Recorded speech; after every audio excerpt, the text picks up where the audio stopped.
আসসালামু আলাইকুম রহমতুল্লাহ। আমরা আল্লামা গাজী আল মাহমুদ সাহেবের পক্ষ থেকে মোটর সাইকেল শোডাউন দিচ্ছি। আমাদের গাজীপুর 1 আসনের এমপি পদপ্রার্থী আল্লামা গাজী আল মাহমুদ সাহেব দামাত বরকাতুল হুজুরের পক্ষ থেকে মোটর সাইকেল শোডাউন হচ্ছে। হাজার হাজার মোটর সাইকেল আজকে আসলো। মালালি সাহেব হুজুর কিছু বলেন। আলহামদুলিল্লাহ রাব্বিল আলামিন ওয়াল আকিবাতু লিল মুত্তাকিন।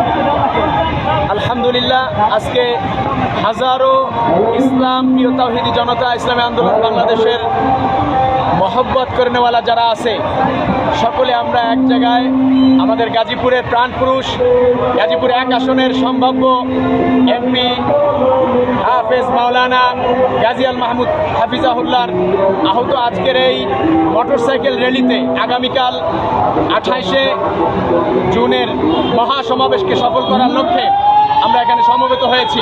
আলহামদুলিল্লাহ, আমাদের আজকের এই মোটরসাইকেল র্যালি সফল হয়েছে, সার্থক হয়েছে। যারা আজকের ইন্তজাম করেছে সকলকে ধন্যবাদ জানাই। মাশাআল্লাহ, জাযাকাল্লাহ। এই যে হাজার হাজার মোটরসাইকেল, কি বলবো, ভিডিওতে অনেকেই আসতেছে না।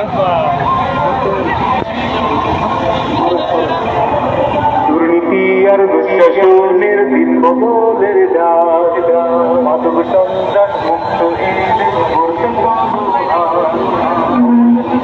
বাংলাদেশ চাই, বাংলাদেশ চাই, একটা বিদায় গ্রহণযোগ্য বাংলাদেশের পরিবেশ।